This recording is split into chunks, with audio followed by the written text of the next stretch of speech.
Welcome to Lawton Online with your host, Andrew Lawton. He's locked, loaded, and ready to fire. Lawton Online starts right now.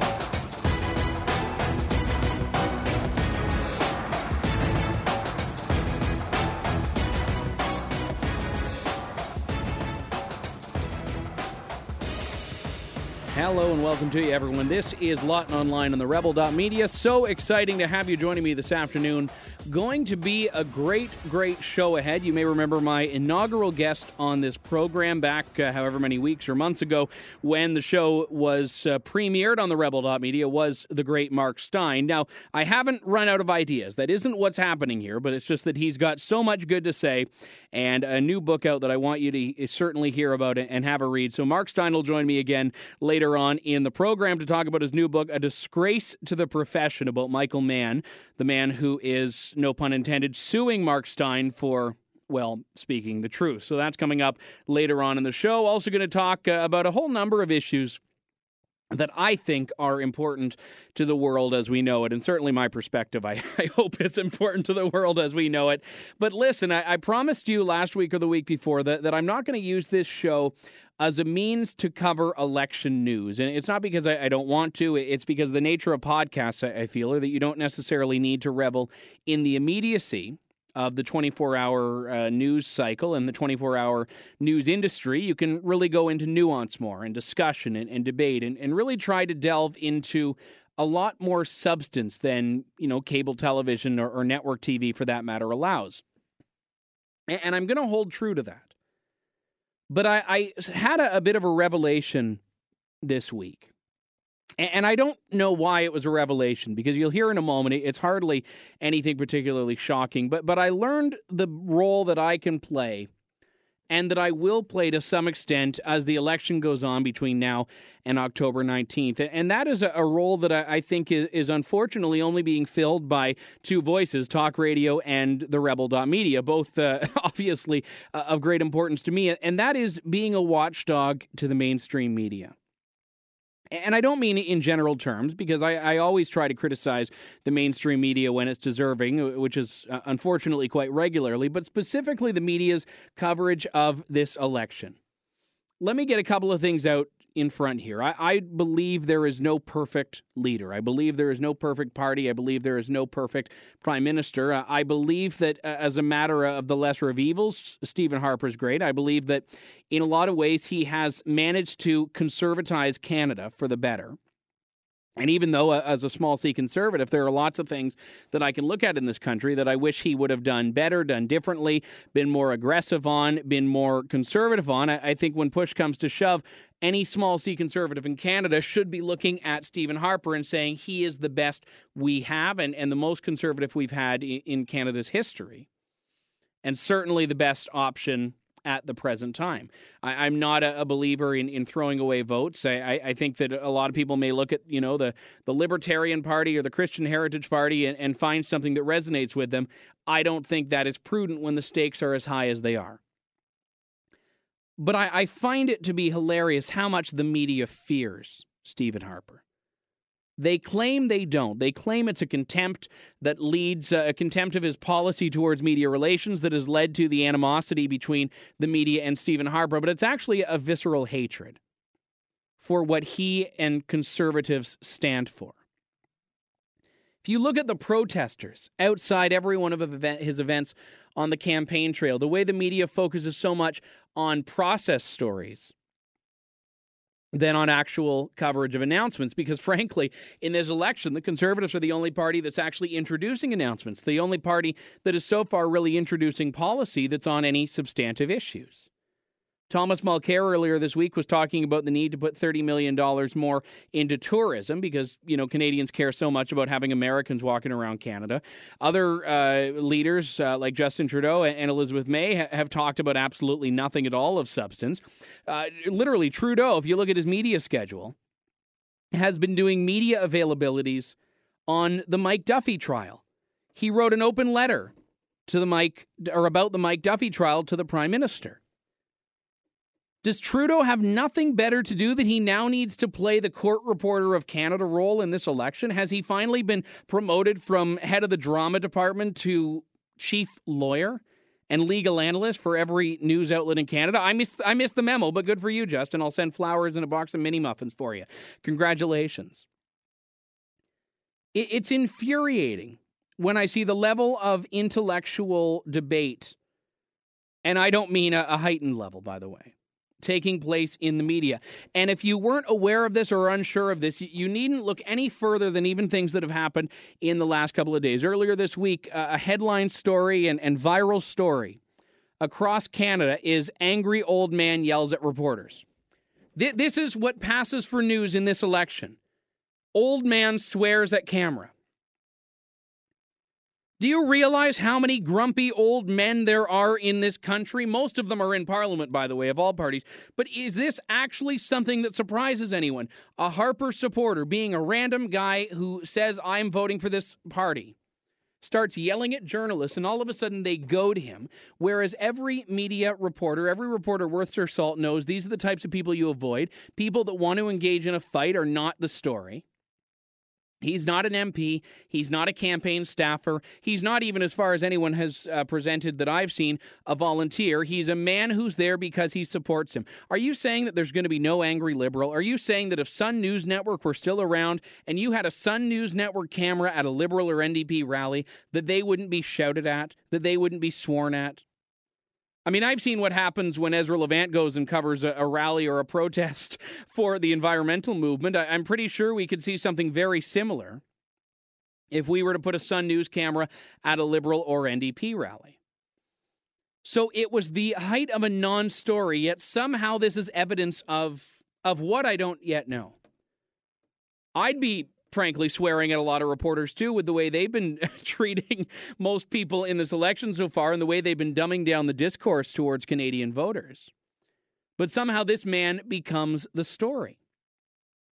And I look at the fact that CBC is running wall-to-wall coverage, as is CTV News Channel, by the way, of the Mike Duffy trial. It's a significant event. I don't know how many hundreds of thousands of dollars or millions of dollars it's cost us to get to the bottom of $90,000 in expenses. I don't know. Money that was repaid by Nigel Wright, unfortunately not by Mike Duffy, which is why it's such a point of contention now. But the fact of the matter is, if you look at the money that CBC, the state broadcaster, has spent covering the Mike Duffy trial, it probably cost the taxpayers more than Mike Duffy's expenses actually cost the taxpayers. It was like the Senate audit a couple of months ago that cost, millions and millions and millions of dollars more than the actual number or dollar value of expenses that were allegedly unearthed by the report. So we have a media that's focusing not on what Canadians care the most about, but focusing on what it cares the most about. And I think this is something that we need to call out. I'm calling it out here. I've been calling it out on my radio show. You need to do it as well. The narrative can be flipped if the people of Canada reclaim it and do not let the actual reporters who have their own personal agendas define what the collective agendas of those in Canada will and are, or will be and are. And we have another side of this too, which is that every time Stephen Harper takes media questions, every time reporters are asking him about Ray Novak, asking him about Mike Duffy, asking him about Nigel Wright. Don't get me wrong, that's huge. That's a huge issue. It's a significant question. But I look at an event that Stephen Harper did in London, Ontario, my hometown this week, and I wasn't actually, I was at the second event he did, but I wasn't at the first event he did. And he was taking questions from reporters. I don't know how many were asked, but all but one question were about the Mike Duffy trial. His answer was the same to each question. One local reporter with the London Free Press asked him about the job situation in London. And he gave an answer that was, I think, pretty predictable. Things he said and his local MPs and candidates have said as well about the economic situation in London. That's fine. You don't expect at a press conference to necessarily get into a back and forth that could lead to anything revelatory. But I'm thinking the media has the opportunity here to ask him 4, 5, 6 questions, however many he's taking, about any number of issues. You could get his opinion on 5 different issues. You could talk about 5 different things that are of concern to Canada and Canadians. Instead, we have to hear him say the same thing 4 times in a row because every reporter wants to ask their own version of the same question. And if you're in a one-on-one interview and you're not getting an answer and you want to keep asking the question, that's a great tactic. That's what I did with Justin Trudeau when I interviewed him in January, and he couldn't give me a straight answer about when he would authorize combat military intervention. But if you are the type of person who, like me, is watching this on TV, you're seeing that he's already answered the question. You're seeing that he's already answered this and yet has to answer it again and again because different journalists want to be able to say, oh, no, but I wanted to be the one that asked it. I wanted to be the one that got him to answer the question. So here we have Canadians that are literally being force-fed the issues that they get to hear about when the Prime Minister is in their backyard. And you know that if Justin Trudeau were in town, and you'll see this when he's in town, he's going to get the same questions he's been getting this entire campaign. What do you think your father would think if he saw you doing what you're doing today? How does your mother feel about you running? How are you feeling? It was like that embarrassing, driveway press conference by Omar Khadr in his lawyer's front yard. I mean, no one's asking the real questions here. And look, my line on this has been firm since the get-go. I believe every candidate for lower office or higher office needs to be vetted. This is true if you're dealing with Justin Trudeau, Stephen Harper, Tom Mulcair, Elizabeth May to some extent. It's true of all the local candidates as well. One of the other side stories that's come up this weekend is comments made by a then teenager and now 21-year-old Liberal candidate in Calgary.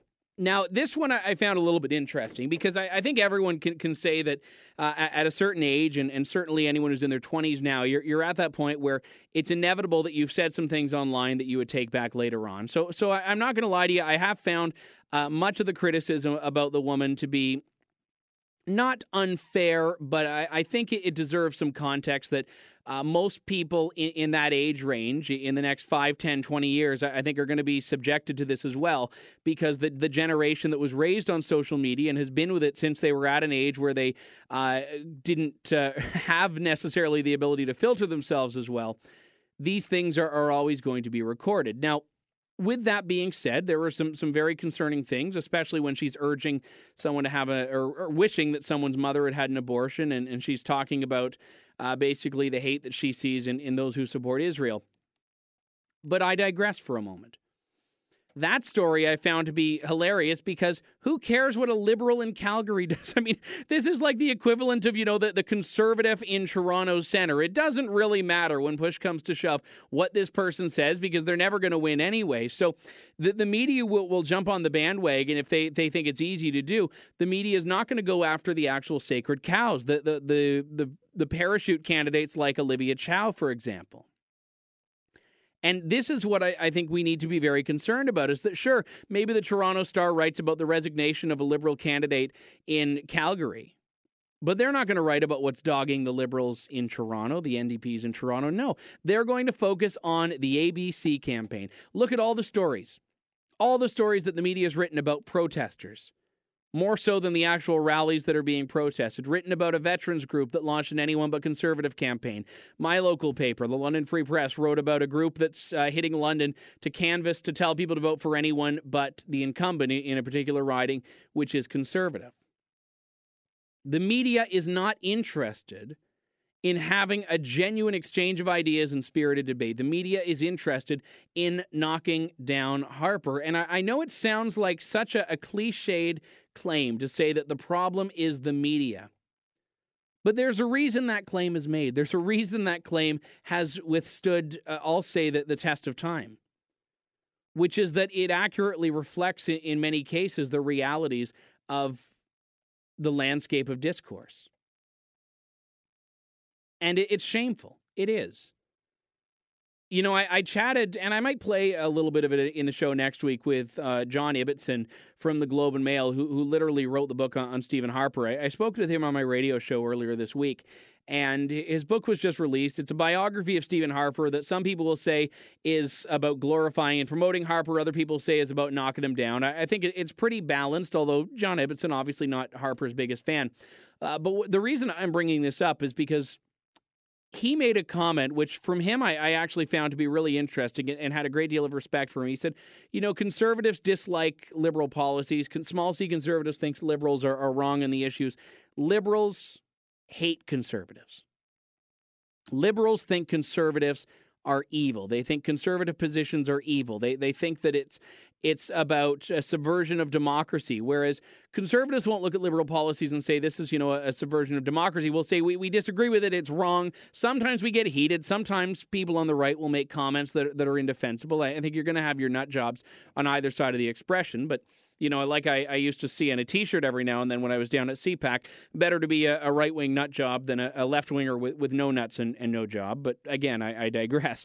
The fact of the matter is, the visceral and emotional hatred that the left has for the right in Canada is taken out on Harper, and that's why we see so many instances of Harper derangement syndrome. Earlier this week, or maybe it was the tail end of last week, there was a piece going viral from the New York Times, which was basically about Stephen Harper's war on democracy. And people on the left were sharing this. I kid you not, sharing this New York Times column knocking Harper as indicative of how Harper has lost the respect of Canada in the world. People were sharing this and saying, see, Harper's evil, Harper hates Canada, everyone else hates Canada because of Harper. And I read the piece. Poorly written, poorly thought out. In fact, not really that thought out at all, one might argue. Then I read at the bottom that the author of the piece that people were holding up as being an international view of Stephen Harper was written by someone who lived in Toronto. It was written by some progressive Torontonian who pitched a piece to the New York Times. So it's not even an international view of Harper. It has nothing to do with how he's viewed in the world. So to combat this, I found a piece that I remember reading a couple of years ago, written by someone in the National Review about Harper, and basically calling Harper the stalwart defender of freedom in the Western world, and holding him up as being the preeminent conservative head of government in a world that has so few of them now. And we've seen a little bit more. I mean, you've got John Key in New Zealand, you've got Stephen Harper in Canada, arguably Netanyahu in Israel, and you can't find any more pro-Israel head of government or head of state in the world as Stephen Harper, with the exception of Netanyahu himself. Even then, I think you might be able to make a case to say that Stephen Harper loves Israel even more than Netanyahu does. But the reason I brought that up is because people then jumped and said, oh, well, it's the National Review, it's biased. And I'm thinking, and the New York Times isn't? And the National Review piece was actually written by an American about Stephen Harper. And this was around the time when Stephen Harper had been invited to speak at CPAC. And that was what prompted the American conservative interest in Stephen Harper. So I showed that not because I wanted to say that there's no criticism of Stephen Harper, but to say that you can have a debate. But I don't think of all the criticisms you could level against Harper, that he has damaged the way Canada is viewed in the world is one of them. And I even look at the Human Freedom Index, which was released this week by the Fraser Institute, the Cato Institute, and the Friedrich Naumann Center for Freedom in Germany. And it has Canada as being the 6th most free country in the world, not only on social and democratic freedoms, but also economic freedoms. And the U.S., which used to have a place in high regard, is known to Americans as basically being the land of liberty, that has Lady Liberty greeting immigrants via New York, is at number 20. So it's kind of interesting that we have this vision of the world in which Canada is among the most free nations. And this has all happened under a leader who's been there for 10 years and is certainly not without fault, but also has held true to the fact that Canada needs to be a country that values economic freedom. But no one talks about this. People talk about apparently the rampant criticism in the media that Harper's getting around the world. Well, I've never talked to anyone that I know outside of the country that has a lack of respect for Stephen Harper. If they know who he is, it's because they know him in a positive light, not a negative light. So let's bring back honesty to electoral coverage. I know it's a lot to ask, but I want to believe with 2 months to go until the election, it was 2 months less a day, I believe, that we are going to be able to maybe see a bit of a turnaround, empower people and inspire people to start standing up for what they believe in and not basically expecting boilerplate questions from people in the media. Forget boilerplate answers from politicians. The even worse reality we're facing now is repetitive questions from journalists not satisfied with the fact that they've already been answered, and this is an issue that's going before the courts. I don't get the public shaming of Nigel Wright that's going on right now, a guy that tried to help out a friend. I realize he was investigated by the RCMP. The fact that he's not been charged has turned it into a really interesting witch hunt by people that don't have anything on him, so they have to just keep drawing the lines between what he did and Stephen Harper, which, as far as I still know, was unknown to the Prime Minister until it was reported. We've got to take a quick break here. When we come back, more Lawton Online on the Rebel.media. I'm Andrew Lawton. We'll be right back, Canada.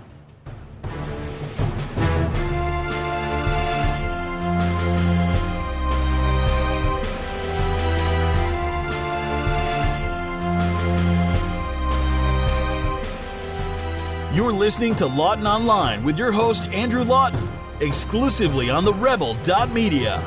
Email your thoughts to Andrew at andrewlawton.ca or tweet Andrew using @AndrewLawton.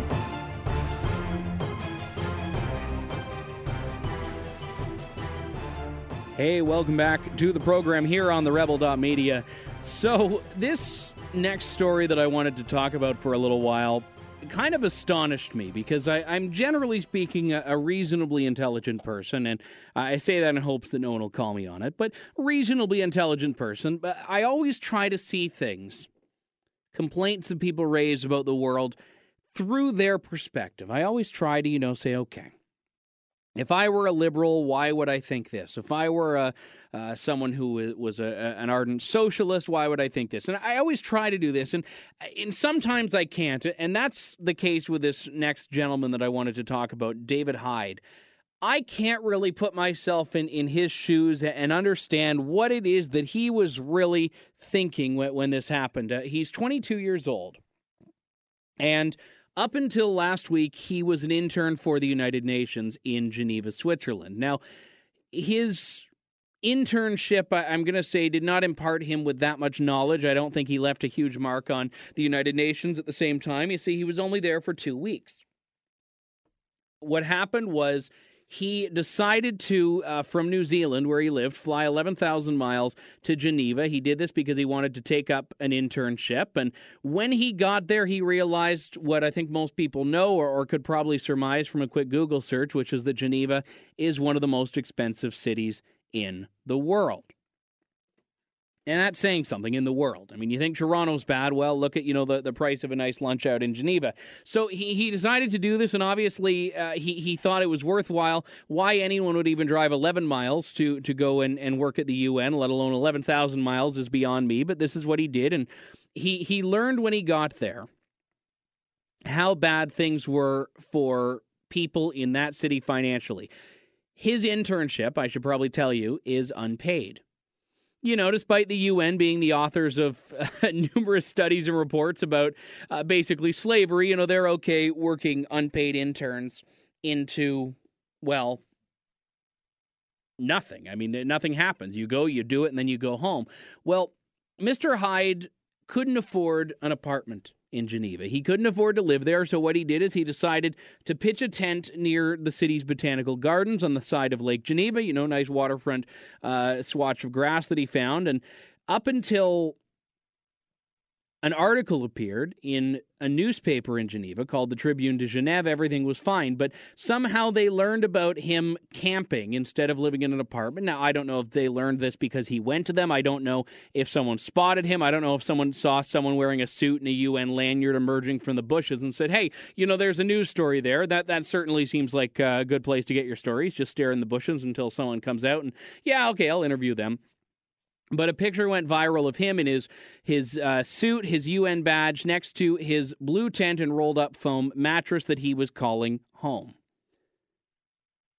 And then it sparked an international discussion about unpaid internships. So much so that last week he decided he was going to resign from the United Nations and did so in a press conference in front of the agency's Geneva headquarters.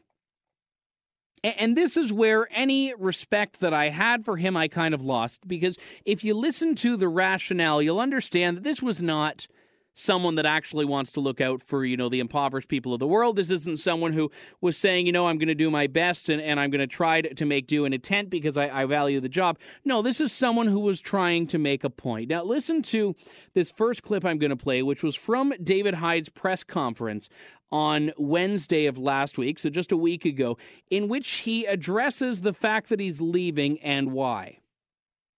I'm announcing my resignation from the United Nations internship program.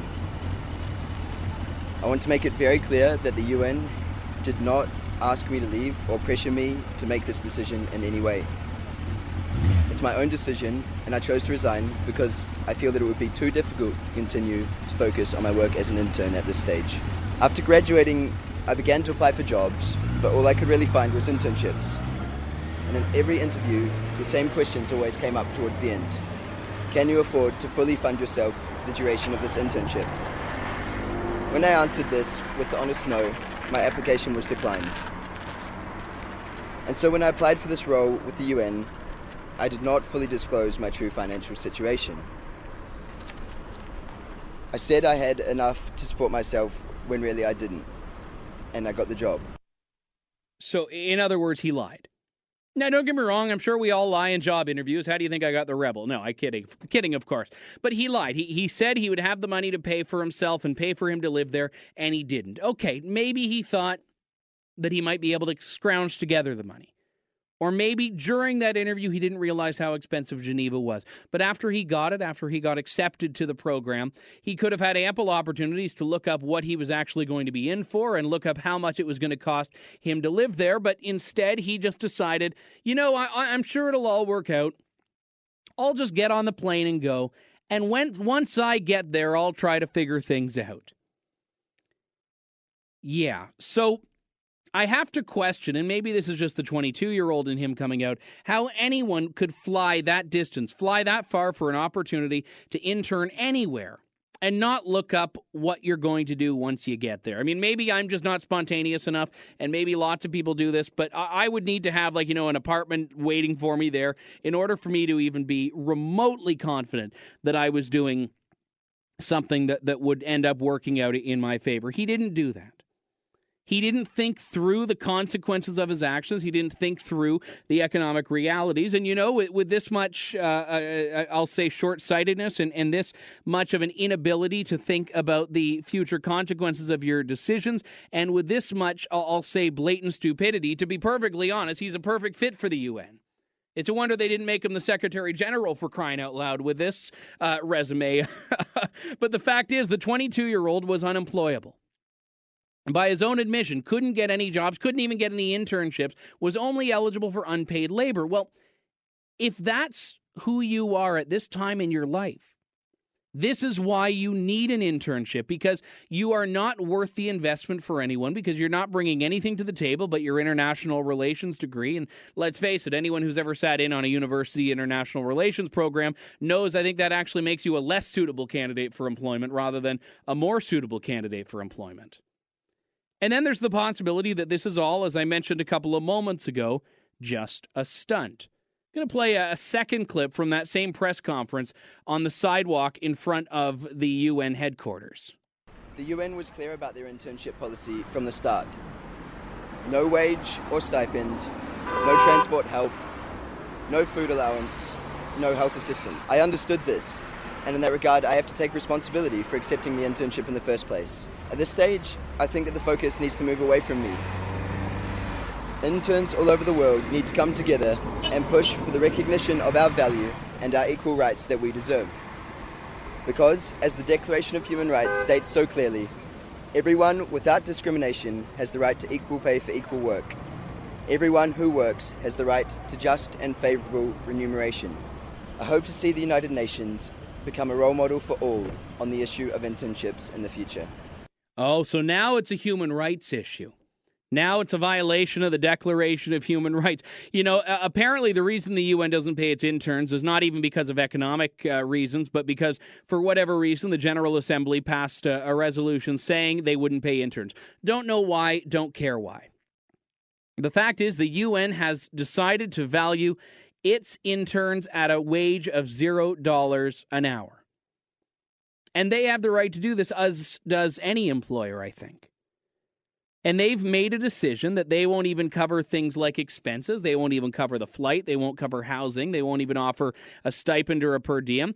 I think when they make a decision like that, they're only going after the wealthiest of the wealthiest. But the reality is, when you're dealing with the elites that would even be able to afford that, those are the only types of people that I think would be able to work for or interested in working for the UN in the first place. You're not actually dealing with a position of interest to the everyman here. But I digress, and I think it's more important that we recognize here that this is not at all anything short of a setup. He knew going into it that he was not going to be able to afford to live there. He decided he'd stage a stunt, and mission accomplished he did. He got the world talking about him, including myself. So well played, Mr. Hyde. So it was a setup.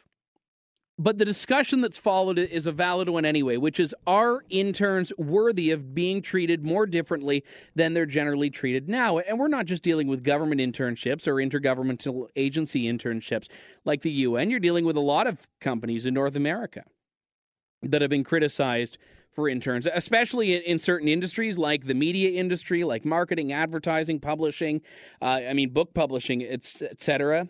Fashion has a lot of internships. And most of these are unpaid. The reason is because these are so competitive, that people without experience can't be expected to really get in there. And let's look at journalism as a classic example, because working in media, I have somewhat of an intimate knowledge of the way the industry operates. There are lots of people that have journalism degrees, even from prestigious universities, that can't string a sentence together all that effectively. You have people that can graduate from a college radio program and really not be all that well-spoken because they proved that they can just excel in the technical aspects of radio. That doesn't mean they're suitable for working in radio. Because we have moved society so far towards believing that a university education specifically is the answer to all of your woes and is a necessity and a requirement for every student upon graduating high school, that people are going into these fields believing genuinely that they're going to be employable once they get out on the other side, because they've got an honors bachelor degree in basket weaving. You know, remember a couple of weeks ago I was talking about a university that was offering a degree in Beyonce? Well, people think that once they have a course in Beyonce, not a whole degree, no, that's probably a couple of years out still. People think that when they have their 4-year degree, that means that they can just waltz into whatever dream job they want.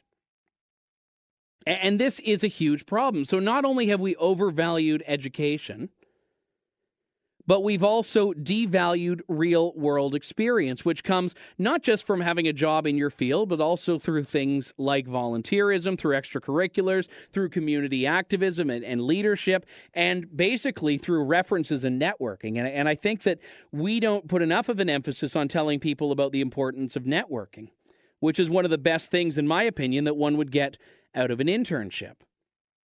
Now, if I were the head of a company, would I love to pay my interns? Absolutely. But I've worked with interns. I've been an intern. I was in a paid internship, albeit not that much. But the thing about interns that a lot of people need to realize is that in many cases, they're filling jobs that would not be required to be filled without them.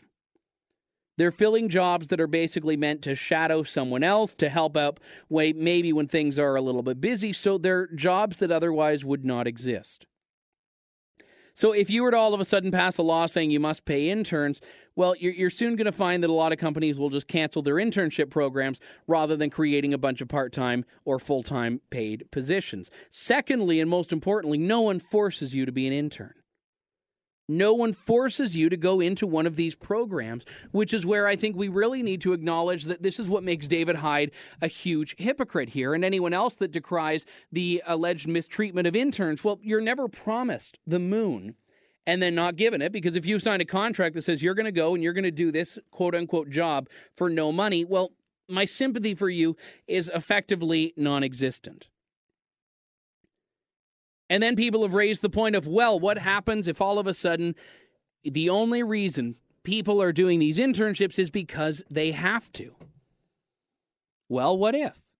What if there are certain sectors where they are so competitive that the only way you can get into them is by working for free? Well, then choose another sector if you don't like it. I know it's less than ideal, and I know everyone thinks it's going to lead to some resounding race to the bottom. But the market needs to be the force that's able to correct this. And in fact, the market is the only force that's able to correct this. And if such a point comes where no one's doing an internship, well, great. But most people are grateful for the experience. So I don't even like saying, and I realize I've been saying it for the last few moments, that interns are not paid. They are paid. They are compensated. They're just compensated in a different way than, what we use to pay the bills, which is with money. They're compensated through experience, through training, through networking, and through having access to the people that are going to be the ones that can hire you, and you offer something more than just having your degree. And I think if you look around, most of these unpaid internships are meant to fill the gap between years of schooling.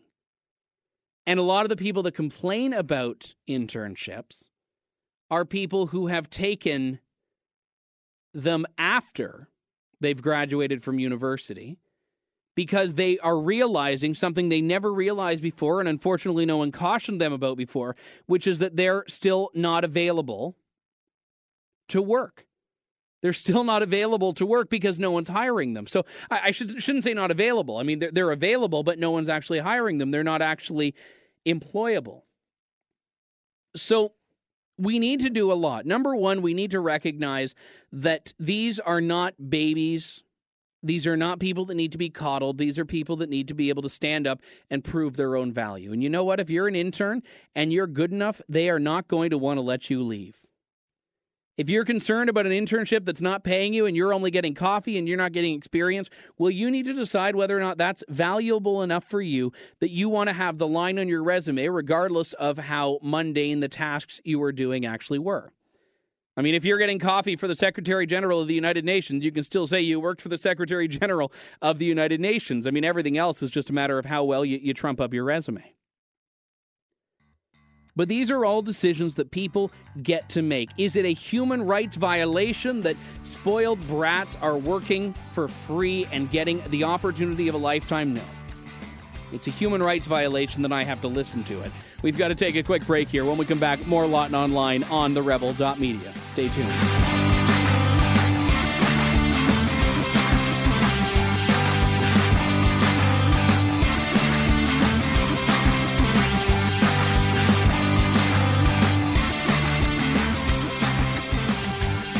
You're listening to Lawton Online with your host, Andrew Lawton, exclusively on therebel.media.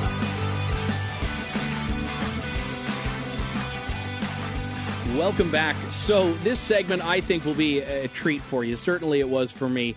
You see, when the inaugural episode of Lawton Online was released, I had the opportunity to chat, as you will have heard, several months ago, I hope, with Mark Steyn.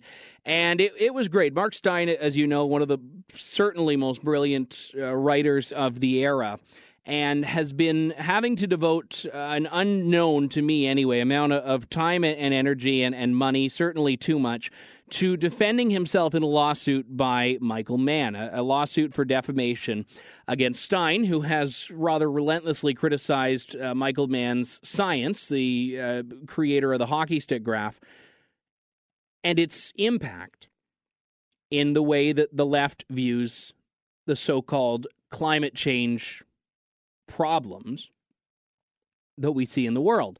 Now, most people respond to a lawsuit by silence. Not Mark. He's actually literally released a book about Michael Mann's science and the myriad of professional scientists that have also, like Steyn, criticized it. And his new book is just available this month, called A Disgrace to the Profession. The world scientists, in their own words, on Michael E. Mann, his hockey stick, and their damage to science, Volume 1. Now, this book is available at the Steyn store, so you can go to steynstore.com or steynonline.com, and you can actually order an autographed copy. I was last weekend guest hosting on The Roy Green Show, and I had the opportunity to chat with Mark about his book, and I wanted to share about half of the interview, the first half of the interview with you here. If you'd like to hear the rest of it, you can check that out at The Roy Green Show online. Look at the SoundCloud, and you'll see it in the archive there. The reason I'm sharing this with you is because I feel this needs to be heard so much. There's been so much misinformation in the climate debate. The fact that Mark has the bravery, and I will say that because dealing with the litigiousness of the left and the environmental radicals is a huge problem. The fact that he has had the bravery to fight this and release not only what he said, but what other scientists are saying. That's the whole glory of the book here, in their own words, about Michael Mann, is nothing short of spectacular. And Mark Steyn has written about how National Review, defendant in the same lawsuit, has sort of caved to this, where Mark is saying, no, enough is enough, I'm fighting back. So here's the first half of my interview with Mark Steyn from The Roy Green Show this past weekend. Hey, Andrew, great to be with you. I think you're the only person in the history of the world that responds to a slap suit by literally releasing a book on the person suing you for defamation. So it's quite a little bit of audacity, some might say, you have there. Yeah, I know. It always amazes me when you get sued, and as you know, that is not an unusual event with me. But people say, oh, well, you shouldn't try and provoke the judges. You shouldn't make things worse. These days when you're sued, there's a Canadian scientist called Tim Ball who's been sued by the same guy who's suing me, Michael Mann. That's been tied up in the sclerotic, choked toilet of the British Columbia justice system for years now, and apparently they're talking about a court date sometime in 2017. Now, why should you expect, just by filing suit, to take a guy out of the game and make him go quiet and make him spend his time, talking to lawyers every morning instead of doing what he does with his life? So when I got sued by this guy, I thought, well, I've got all this research material on him clogging up the office now. Every time I try to sit down on the couch to watch a hockey game, I've got this big lumpy thing poking up in my in the back, and I look under the cushion, and it turns out to be, a big pile of research material on this guy who's tied me up in court. So I figured, and that's, by the way, it's of general application. If you're sued for defamation, which is the pansiest thing anyone can do, I'm a great believer in bringing back dueling, which is how real men settle this thing. If you get sued for defamation and you're having to waste your time in court, but do a book on it, and it'll be a good way because Canada has the same problems to a lesser extent than America on this, but the courts move slowly. And one way to make them move quicker is to say to the judges, if you can't conduct this case in an expeditious manner, we'll make you irrelevant, because we'll do the Barbara Streisand effect and publish books on the parties, and you judges can just do a mopping up operation 20 years down the line when you get round to issuing their ruling. So I'm a great believer in pushing back against the sclerotic and lethargic courts that we now have across the Western world these days. Much like David Suzuki and Al Gore, I'm not a scientist specializing in climate, but I will say that I would believe in any world, if in any field of academia as well, if you have published something that you believe to be true, you should be able to let your facts speak for themselves. If someone challenges your facts, you should be able to say, well, no, you're wrong, and I have the research to back it up. So why is it that Michael Mann has responded to you challenging his facts with a lawsuit, when I would assume that any self-respecting scientist will be able to say, well, no, Mark Steyn is wrong because of this? Well, because the reason is that the hockey stick, which is the single most influential science graph of the 21st century, cannot withstand scrutiny. I mean, it's not really just an obscure branch of science. The government of Canada sent this graph to every single household in Canada to justify signing on to the Kyoto Treaty. In other words, this was, as they saw it, the easiest way to persuade people that the planet was broiling. because it shows 900 years from the year 1000 AD to 1900 as a flat line. That's the shaft of the hockey stick. And then it shows the 20th century as this big blade of the hockey stick shooting up out through the roof in the top right-hand corner of the graph, and the message of that is we're all going to fry. We're all going to fry. And the fact of the matter is that that's an extraordinary claim to say that nothing happened in global climate until Andrew Lawton's grandfather got into his prototype SUV and started driving around. Nothing happened in climate until the 20th century. And it's an extraordinary claim, and it overturned centuries of conventional wisdom. And Canadians in particular should just know how stupid it is. For example, Michael Mann purports to be able to divine the temperature of the planet from tree rings. And you think to yourself, well, these tree rings must be pretty accurate. It must be pretty scientific. No, for the first half of the 15th century, he relies on two trees. Until 1421, he relies on one tree from the Gaspé Peninsula in Quebec, which I know very well, and you may have been to, Andrew, although you're a little more francophobic than I am. So one tree for it. I mean, this is Canadian content on steroids. You know, we're not talking about Gordon Lightfoot here. He's saying this one tree in the Gaspé Peninsula can tell the temperature of the planet from the year 1400 to 1421. And then he adds a second magical tree from the Gaspé Peninsula, and these two trees, from these two francophone trees, these true secessionist Bloc Québécois trees from this corner of the Gaspé Peninsula, can tell the entire temperature of the planet from the years 1421 to 1447. They ought to have signs on the 401 when you're 300 miles from the Quebec border saying, world's most influential tree. Only whatever it is, 900 miles ahead. This tree in the Gaspé Peninsula, magic tree. This tree is completely inaccurate if you compare it to the temperature record for the Gaspé Peninsula itself. The Gaspé tree can't tell you what the weather is like in the Gaspé, but it can tell you what the weather is like in Uzbekistan. It can tell you what the weather is like in Morocco. It can tell you what the weather is like in Venezuela. It can tell you what the weather is like in Shanghai. And this one magical tree from the Gaspé Peninsula is what his entire graph for the first half of the 15th century looks like. I mean, it's a joke. It's not science. And the government of Canada cursed them, and may they rot in hell. They thought it was real, and they sent it to every household in Canada. Mark, it's important to note as well here, as a disgrace to the profession, that's not your own term for Mr. Mann, is it? No, that's actually the view of an eminent Dutch climatologist called Hendrik Tennekes.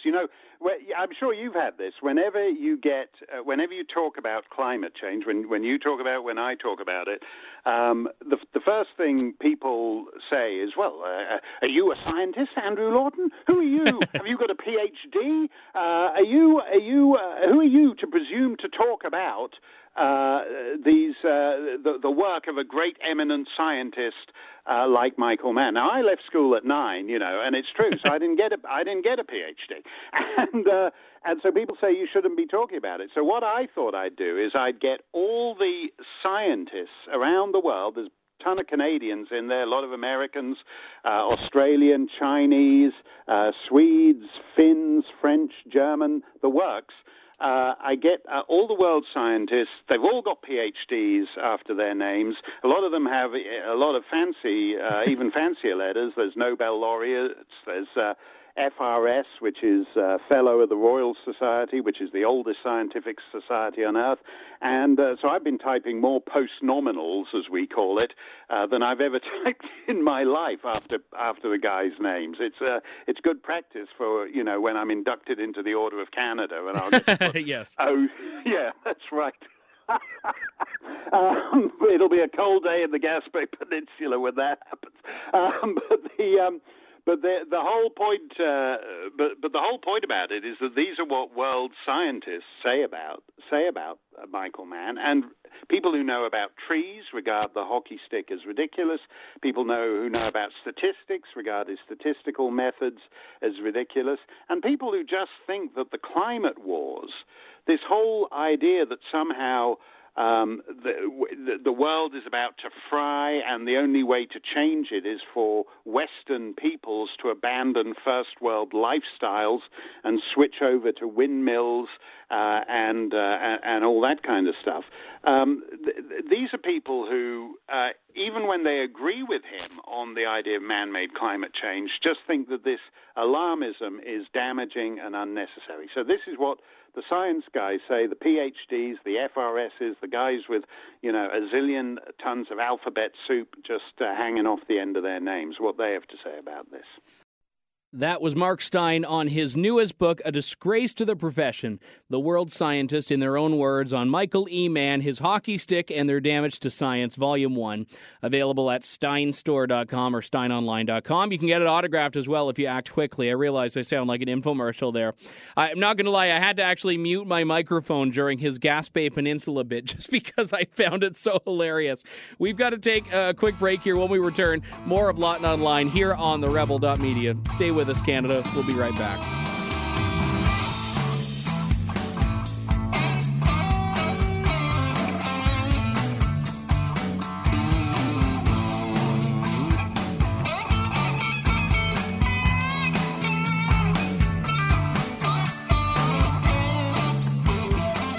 He's irreverent, intelligent, and indefatigable. You're tuned in to Lawton Online with Andrew Lawton. Hey, thanks for sticking with me through that break there. So, I don't know if any of you have ever been here. I don't know the geographic breakdown of who's listening to this podcast, but if you're from Southern Ontario, you'll no doubt be familiar with St. Jacobs. It's a town near Kitchener-ish, Waterloo. I've never actually been there. I know where it is on the map, but I'm trying to think. It's one of those things a little off the beaten path, but it's ultimately near Kitchener, Ontario. And it's a town that's known to be a bit of a tourist destination for people that like visiting things like little small Mennonite bakeries, furniture shops, antique markets, etc. And they have the St. Jacobs Farmers Market, which is probably what brings most of the people in there. And there's also in St. Jacobs an antiques store called Market Road Antiques. Now, this has been something that speaks to a broader problem in society that's actually very similar to what we've seen going on in the last several months with the Confederate flag in the United States, in Canada as well, but in the United States predominantly. And it's this whitewashing of history because of political correctness and because people who don't understand nuance, unfortunately, get to set the agenda and set the narrative by which we live today. So I'm going to paint a little bit of a picture for you of what happened here. This past week, it was determined that Market Road Antiques had in its rather large assortment of antiques going back decades and decades, a collection of items from Nazi Germany, from World War II. They had items bearing swastikas. They had a ring that belonged to an SS officer, and one particularly incredible and rare piece was a letter signed by Adolf Hitler. Now, these items were for sale alongside a number of other things, from old clocks, jewelry, forks, spoons, postcards, coins. I mean, all the things you'd find, the little trinkets you'd find at any antique store. And then one person saw it and said, "This is wrong. It can't happen. How dare they?" Launched a petition and called the police. Waterloo Regional Police investigated this and concluded its investigation, determining that no criminal wrongdoing had happened. They said there's nothing illegal about selling historic artifacts. If there was an issue with them being used to promote hate, there might be a police matter, but no police matter whatsoever, no charges, nothing wrong. But a petition gained steam. People started signing it, sharing it, talking about the dissemination of hate propaganda at St. Jacobs, this place that is otherwise probably the least controversial place you could spend a weekend. And before you know it, the owners of Market Road Antiques had to withdraw and take the items out of circulation because people were accusing them of being Nazis for selling this stuff, basically. They've since apologized and said, we didn't mean to offend anyone, we regret this, and I don't blame them because you know what, they probably don't want to be dealing with a PR nightmare, and obviously people in Canada for the most part don't seem to understand hate speech laws and don't seem to understand, first off, that we don't censor things, and secondly, that we shouldn't censor things. These are both very important things that seem to have escaped the vast majority of the Canadian left that revels in knee-jerk outrage rather than sensible discourse. So the petition, given that it's claimed victory, has been taken down from the website, but CTV Kitchener has reported on a lot of the goings-on of this.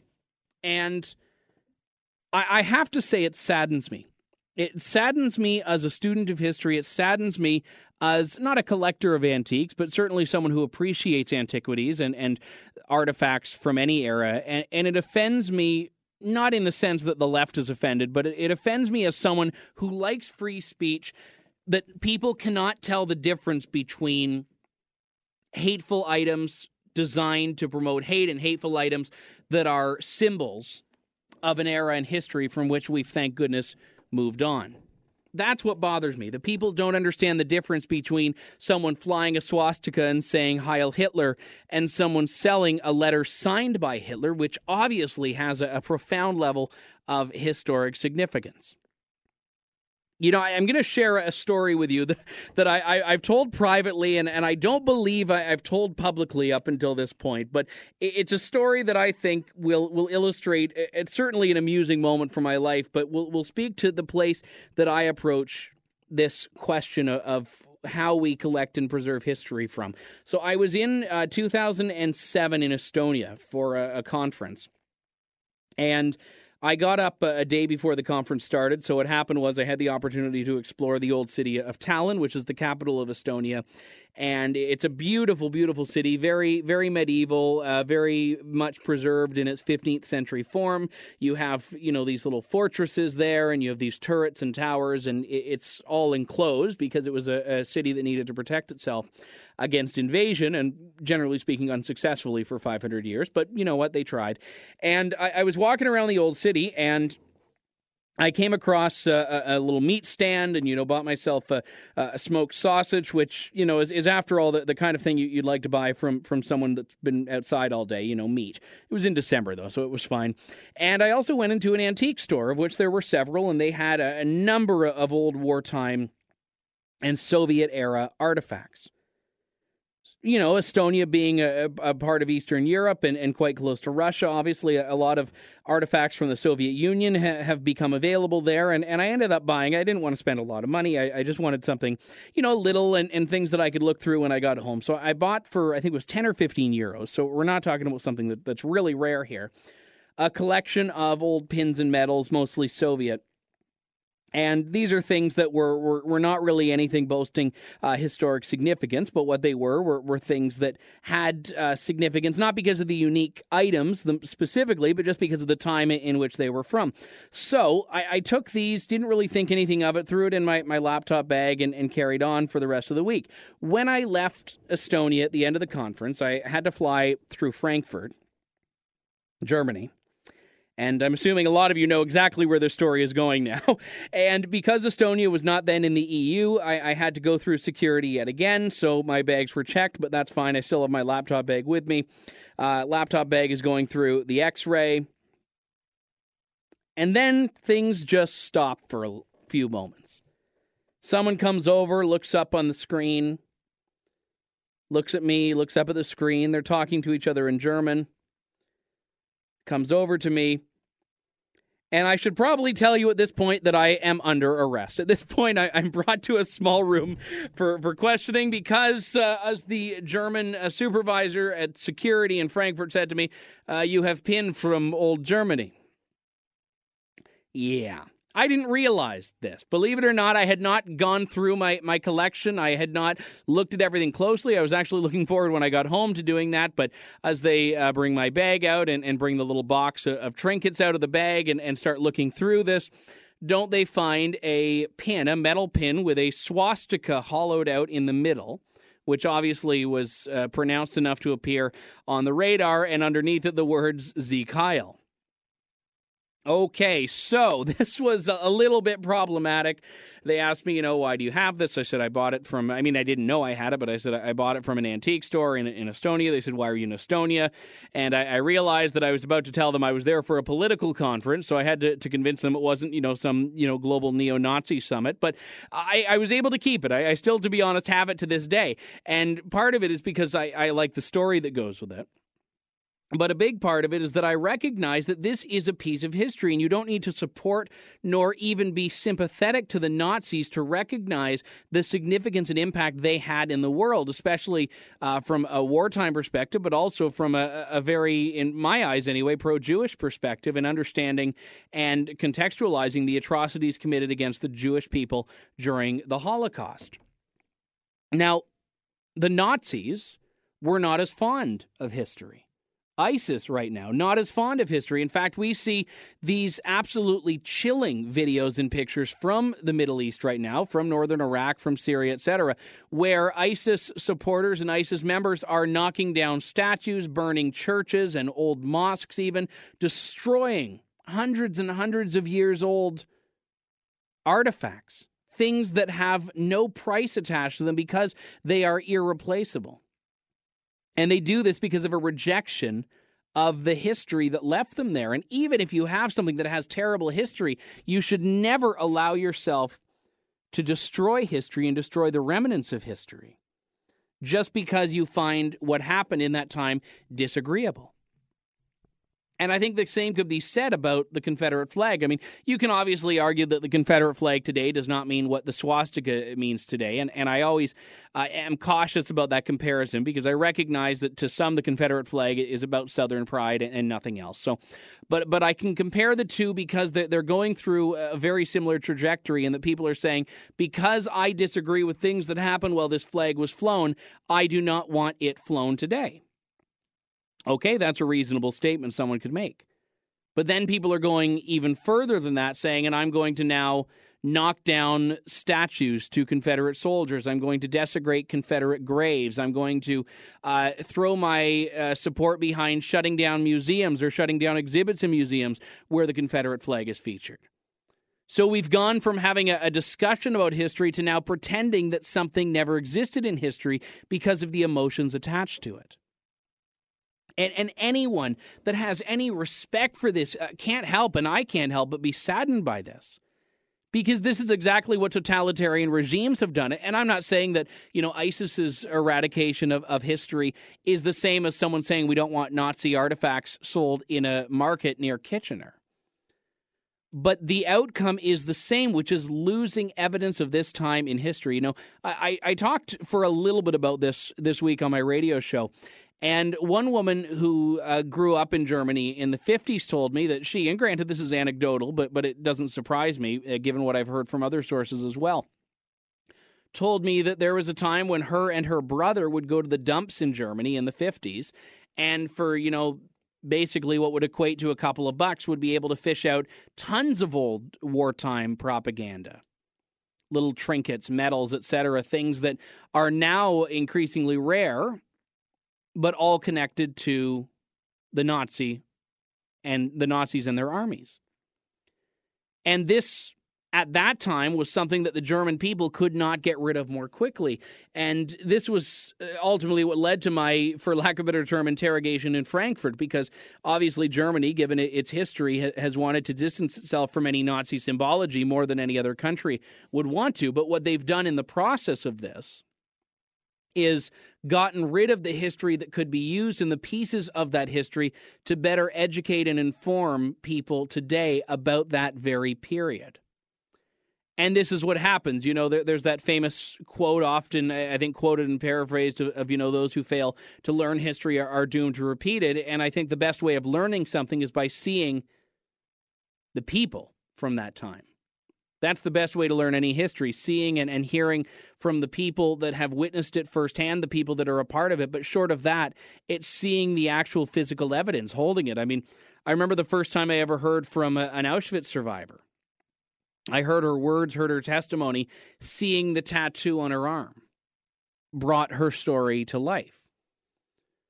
Seeing the items that were in the possession of Adolf Eichmann at Yad Vashem when I was there in 2011 in Jerusalem, when he was arrested. I mean, seeing the things that this man who was complicit in the killing of millions had when he was arrested, these are items that just make history come alive. That's basically the point of it. And this is why museums have exhibits instead of just descriptions of things. So if the issue is that someone was profiting from it, well, that's a pretty stupid question. I mean, lots of people collect artifacts, and I believe anyone should be compensated if they have something. So that the issue was not, contrary to how it was presented, an issue with money exchanging hands. People didn't like seeing that such a thing existed. And if you talk to the average person in Canada, I shudder to think that they actually believe that Nazism is illegal in Canada. They believe that it's illegal to be a Nazi. And that's just not true. I mean, we know as warriors for free speech that it doesn't matter what or how reprehensible one's views are. Free speech is free speech. But people think that this is illegal. And I think that leads to someone calling the police and demanding they investigate. Someone would say, well, a Nazi could take this and lionize Adolf Hitler because they have this letter signed by him, treating it as a relic more than a piece of history. So what? If someone is a neo-Nazi, I don't think a letter is going to further their resolve. If someone is a neo-Nazi, a ring owned by an SS officer is not going to strengthen their resolve. They've already decided that they're going to be pretty much as ridiculous and callous as you can in embracing one of the most wicked ideologies of the world. A piece of history is not going to make that even worse. Sure, maybe they'll turn it into something tantamount to a relic, but that's not my problem, nor is it the problem of an antiquities dealer that sells this. So let's believe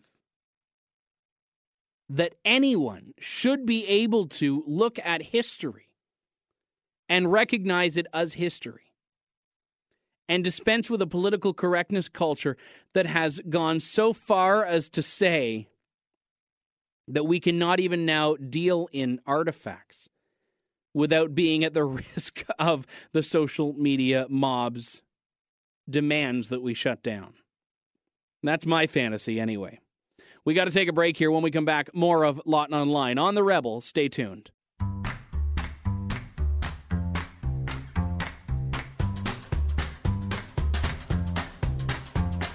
It's time for It Must Be a Liberal, only on Lawton Online. Scouring every corner of the globe for stories so outrageous, there must be a liberal involved. Yes, you heard the man scouring every corner of the globe from Windsor to Wichita and Toronto to Sierra Leone. I know I lost the alliteration there. Finding the story so outrageous, there must be a liberal involved. And today we don't actually have to go much further than the great nation of Wales. According to a story from Wales Online, a burglar has landed himself in jail after he was caught because he left some evidence at the scene that identified him. The man's name is Christian D. Evans, 33 years old, and he had broken into a house of a complete stranger, the home of a student from Hong Kong that was actually just getting ready to return home after finishing her course. Her home had been ransacked. Her packed suitcase, which had contained her clothes and shoes, had been taken. Police searched the house, and they found a piece of beef jerky discarded on the floor. They ran some forensic tests on the matter, found that there was DNA belonging to a man that had a criminal record, Mr. Evans himself, who was so hungry while he was burglaring a home that he not only decided to raid her beef jerky supplies, but couldn't even finish the piece he grabbed and left, well, his drool all over it on the ground. I think it's safe to say if you can't finish a piece of beef jerky, and if you can't even have the forethought to imagine why it's probably not good to leave that on the scene of the crime, it's safe to say you must be a liberal. There's really no other solution to that. We've got to wrap things up for the show today, folks, but I want to give a big thanks to all who tuned into the program, as well as to Mark Steyn, as always, for his time on the show. The Lawton Online resumes next week on the Rebel.media. I'm Andrew Lawton. Thank you so much for listening, Canada. God bless.